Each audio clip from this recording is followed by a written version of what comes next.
Assalamualaikum warahmatullahi wabarakatuh. Bertemu lagi dengan saya. Di sini saya akan menjelaskan koneksi antar materi modul 2.3 tentang coaching untuk supervisi akademik pendidikan guru penggerak angkatan ke-7. Adapun pengertian coaching di sini didefinisikan sebagai sebuah proses kolaborasi yang berfokus pada solusi, berorientasi pada hasil dan sistematis, di mana coach memfasilitasi peningkatan atas performa kerja, pengalaman hidup, pembelajaran diri, dan pertumbuhan pribadi dari coachee, menurut Grant 1999.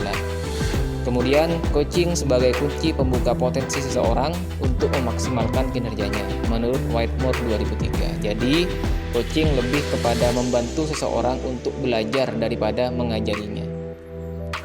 Kemudian, pengertian coaching sebagai kemitraan. Mendefinisikan coaching sebagai kemitraan dengan klien dalam suatu proses kreatif dan menggugah pikiran untuk menginspirasi klien agar dapat memaksimalkan potensi pribadi dan profesional coachee, menurut International Coaching Federation. Prinsip coaching dikembangkan dari 3 kata kunci pada definisi coaching, yaitu kemitraan, proses kreatif, serta memaksimalkan potensi. Selanjutnya, dalam mengimplementasikan teknik coaching diperlukan kompetensi inti yang wajib dimiliki oleh seorang coach yang meliputi kehadiran penuh atau presence, kemudian mendengarkan aktif, serta mengajukan pertanyaan berbobot. Adapun pengertian dari kehadiran penuh atau presence adalah kemampuan untuk bisa hadir utuh bagi coachee, atau di dalam coaching disebut sebagai presence, sehingga badan, pikiran, hati selaras saat sedang melakukan percakapan coaching. Kemudian pengertian dari mendengarkan aktif adalah kemampuan mendengarkan dengan aktif atau sering disebut dengan menyimak, di mana seorang coach yang baik akan mendengarkan lebih banyak dan lebih sedikit berbicara dalam percakapan coaching. Fokus dan pusat komunikasi adalah pada diri coachee.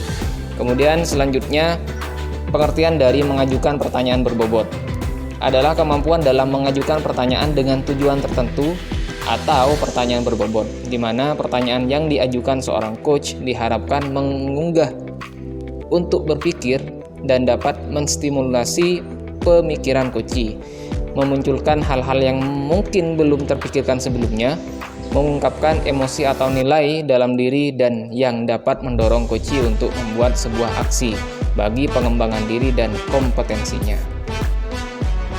Selanjutnya, dalam mendengarkan aktif dan mengajukan pertanyaan berbobot terdapat referensi oleh Julian Treasure, yaitu mendengarkan dengan rasa. R yang pertama adalah receive, menerima, mendengarkan semua informasi yang disampaikan coachee dengan memperhatikan kata kunci yang diucapkan. Kemudian appreciate, memberikan apresiasi dengan merespon atau memberikan tanda bahwa kita mendengarkan coachee. Respon yang diberikan bisa dengan anggukan, dengan kontak mata, atau dengan melintarkan oh atau ya. Kemudian S, summarize, yaitu merangkum untuk memastikan kesamaan pemahaman. Perhatikan dan gunakan kata kunci yang diucapkan coachee. Minta coachee untuk konfirmasi apakah rangkuman sudah sesuai. Kemudian A yang terakhir adalah ask, adalah ajukan pertanyaan berdasarkan apa yang didengar dan hasil merangkum. Ajukan pertanyaan yang membuat pemahaman coachee lebih dalam tentang situasinya. Pertanyaan harus merupakan hasil mendengarkan yang mengandung penggalian atas kata kunci atau emosi yang sudah dikonfirmasi. Selanjutnya, dalam penerapan coaching terdapat sebuah alur percakapan coaching yang akan membantu peran coach dalam membuat percakapan coaching menjadi efektif dan bermakna, yaitu alur Tirta. T yang pertama adalah tujuan umum. Kedua pihak, coach dan coachee, menyepakati tujuan pembicaraan yang akan berlangsung. Idealnya tujuan ini datang dari coachee.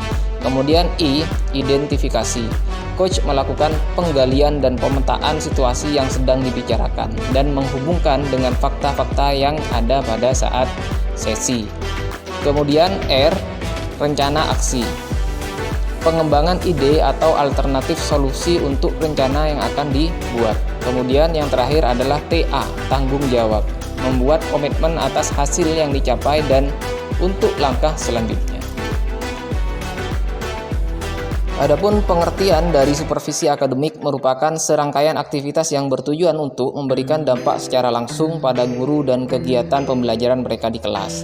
Maka dari itu, paradigma berpikir coaching sangat dibutuhkan dalam kegiatan supervisi akademik tersebut agar guru yang disupervisi dapat memaksimalkan potensi yang dimiliki dalam menciptakan pembelajaran yang berpihak pada murid. Kemudian dalam melakukan supervisi akademik yang berbasis pada paradigma berpikir coaching terdapat beberapa tahapan percakapan, yaitu pra-observasi. Adalah percakapan awal ini membangun kepercayaan dari guru kepada pimpinan sekolah sebagai supervisor. Kedua, percakapan awal memberikan perasaan tenang mengenai tujuan dari rangkaian supervisi klinis. Kemudian tahapan yang kedua adalah observasi. Pengamatan oleh supervisor pada saat guru melaksanakan pembelajaran di kelas dengan tujuan mengambil data atau informasi secara objektif mengenai aspek pengembangan yang sudah disepakati.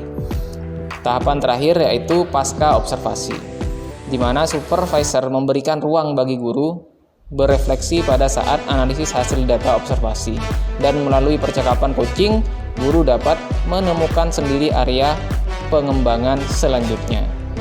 Sehingga dari tahapan supervisi akademik dengan paradigma berpikir coaching tersebut, guru dapat melaksanakan kegiatan tindak lanjut terhadap pengembangan pembelajaran yang berpihak pada murid. Ini adalah kesimpulan.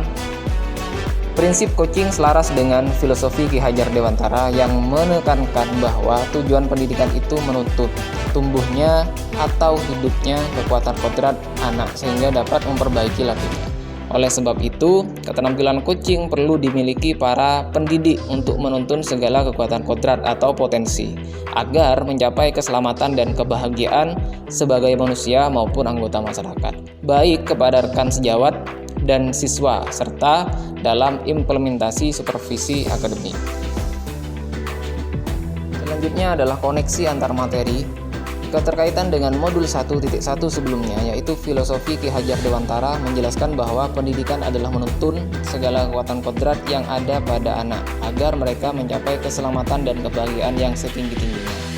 Kemudian berhamba pada anak, yaitu pendidikan harus berpihak pada murid sesuai kodrat, bakat, dan minat pada anak. Kemudian pada modul 1.2 tentang nilai dan peran guru penggerak, di mana salah satu nilai dan peran guru penggerak adalah selaras dengan modul 2.3 ini adalah nilai guru penggerak yang berpihak pada murid. Peran guru penggerak yaitu menjadi pemimpin pembelajaran. Modul 1.3 dalam penyusunan prakarsa perubahan dengan pendekatan inquiry apresiatif pada tahapan bagja menghasilkan sebuah visi sekolah yang salah satunya adalah keberpihakan terhadap kebutuhan belajar murid, mengintegrasikan dengan nilai-nilai kebajikan yaitu profil pelajar Pancasila. Sedangkan pada modul 1.4 bagaimana peranan budaya positif dan disiplin positif agar dapat mewujudkan lingkungan belajar yang kondusif yang berpihak pada murid, mengintegrasikan dengan nilai-nilai kebajikan profil belajar Pancasila sehingga murid dapat memaksimalkan potensi yang mereka miliki. Kemudian keterkaitan dengan materi pada modul 2.1 tentang pembelajaran berdiferensiasi yang mengintegrasikan pembelajaran berbasis pada kebutuhan belajar dan strategi pembelajaran yang berorientasi terhadap kebutuhan murid, sehingga murid dapat memaksimalkan potensi yang dimilikinya. Kemudian yang terakhir, keterkaitan dengan materi pada modul 2.2 tentang pembelajaran sosial dan emosional yang diintegrasikan pada pembelajaran berbasis pada kebutuhan belajar dan strategi pembelajaran yang berorientasi terhadap kebutuhan belajar sehingga murid dapat memaksimalkan potensi yang dimilikinya. Kesimpulan koneksi antar materi pada modul 2.3 kali ini adalah terdapat korelasi dan koneksi pada setiap modul mulai modul 1.1, 1.2, 1.3, 1.4, 2.1 sampai dengan 2.2, yaitu bagaimana dapat menuntun peserta didik untuk dapat memaksimalkan segala potensi yang dimilikinya dengan menciptakan pembelajaran yang berorientasi terhadap segala kebutuhan belajar siswa sehingga terciptalah lingkungan yang kondusif serta proses pembelajaran yang berpihak dan berpusat pada murid yang diharapkan nantinya murid dapat memaksimalkan segala potensi yang dimilikinya.